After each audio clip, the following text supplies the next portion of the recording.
Hey, what is up, guys? It's your boy Kingdom Soldier, and I'm back again with another gameplay slash commentary. So when I was about, I want to say 4 or 5 years old, I don't remember a lot, but I do remember one day when we rolled up to my house, and my mom and my dad, they were kind of going through the motions of divorce. And I don't remember if we had moved out. I really don't remember the circumstances surrounding this day. But I remember that we rolled up to our house on base housing, and my dad was standing outside in a wife beater, and he had like a do-rag on his head, and he was drinking something. I don't think it was a beer. I think it was like juice or something like that. And so my mom's, she had been called into work, and she said she could work it. She was supposed to hang out with me and my brother, though. My brother's about a year younger than me. You guys will meet him really soon when I hit 100 subscribers, which, will probably be in a couple days. But my mom asked my dad to watch us. She said, "Hey, I got called into work. Can you take the boys for the rest of the day?" My dad proceeds to look at my mom, and his exact words were, "I'm not babysitting today." My mom, smartly, with much intelligence, stayed in the car and didn't get out. And so nobody got hurt, nobody got killed or stabbed. I'll warn you, men, do not ever say that you are babysitting your children to your wife or girlfriend. You can say it to your boys because they understand. We put it in that context. But don't ever say it to the woman that bore those children, especially if she stays home and watches them all day.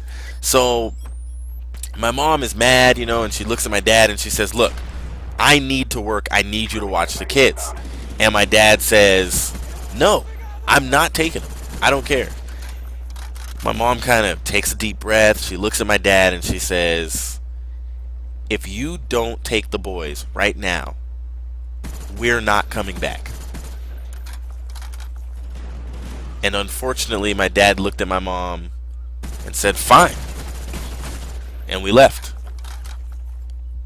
That was the last time I saw my dad for a while. It was probably about 5 or 6 months. They went through court litigation and all that kind of stuff, visitation rights. They did get divorced. And we started seeing my dad on the weekends. And I'm not going to tell you guys what happened, but what I will tell you is something crazy happened at his house when we were there. And I may tell you guys that story later, maybe when we get to know each other a little bit better, but something crazy happened at my dad's house while we were there, and we basically didn't go to see him for years on end. And it was about 6 years after that. We had not seen or talked to him for 6 years. And at the end of that 6 years, it was a Christmas day, and my mom, she was not the kind of woman. She was very independent. She was not the kind of woman to say, "You need your dad in your life, you need your father in your life." She was all about, "You don't need him, we're fine, we can take care of each other, it's the three of us." My mom, my brother, and I are really tight because of, we were dirt broke. And I think I'm going to tell you guys some of the stories about my childhood and how we went from rags to riches, and my mom went from being broke, working 2 jobs, to being an executive, a vice president in a multi-million-dollar company, and then she went and worked corporate at Starbucks in the corporate office, and we were balling out of control. Things have changed since then, but we really went from rags to riches, and it was an amazing blessing, and I'd love to tell you guys about it sometime. But my dad, we call him, everything's going great. We're living up here in Tacoma, Washington, where I live right now. We're in a nice 3-story house. We had, everything you could imagine. My mom's driving I think she was driving a Mercedes at the time. It was great. My brother and I had our own cars in high school, and I got so lucky with my dogs right there before I died. And she says, you should call your dad. Christmas Day. She just says, I think you guys should call your father.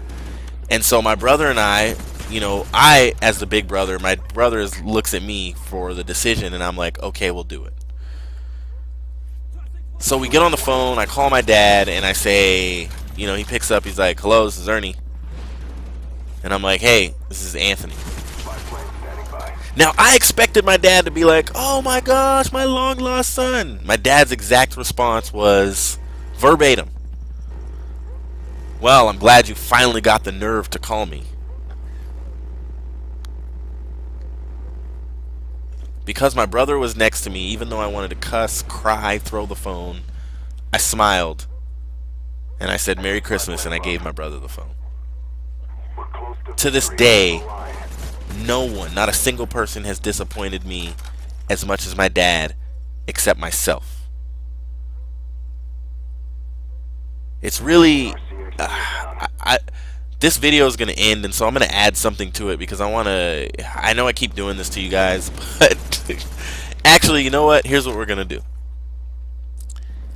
What I want to talk to you guys about is being disappointed and being overly critical of yourself. And as a result of the experience I had with my dad growing up, I am superbly critical. I'm always seeking approval from people. Sometimes that causes me to get stepped on, crushed, taken advantage of by anyone and everyone in my life, because shout out to Juice Man, that was him, one of my subs playing with me in this game on Black Ops. This is actually a game from the open lobby that I had a couple weeks ago. So, you know, I've never been more disappointed except by myself. And I got a dislike on my I Want My Moab episode 4. And I don't know why. And I want to talk to you guys about it. So I'm going to do a part 2. And I'll see you in the next video. Peace.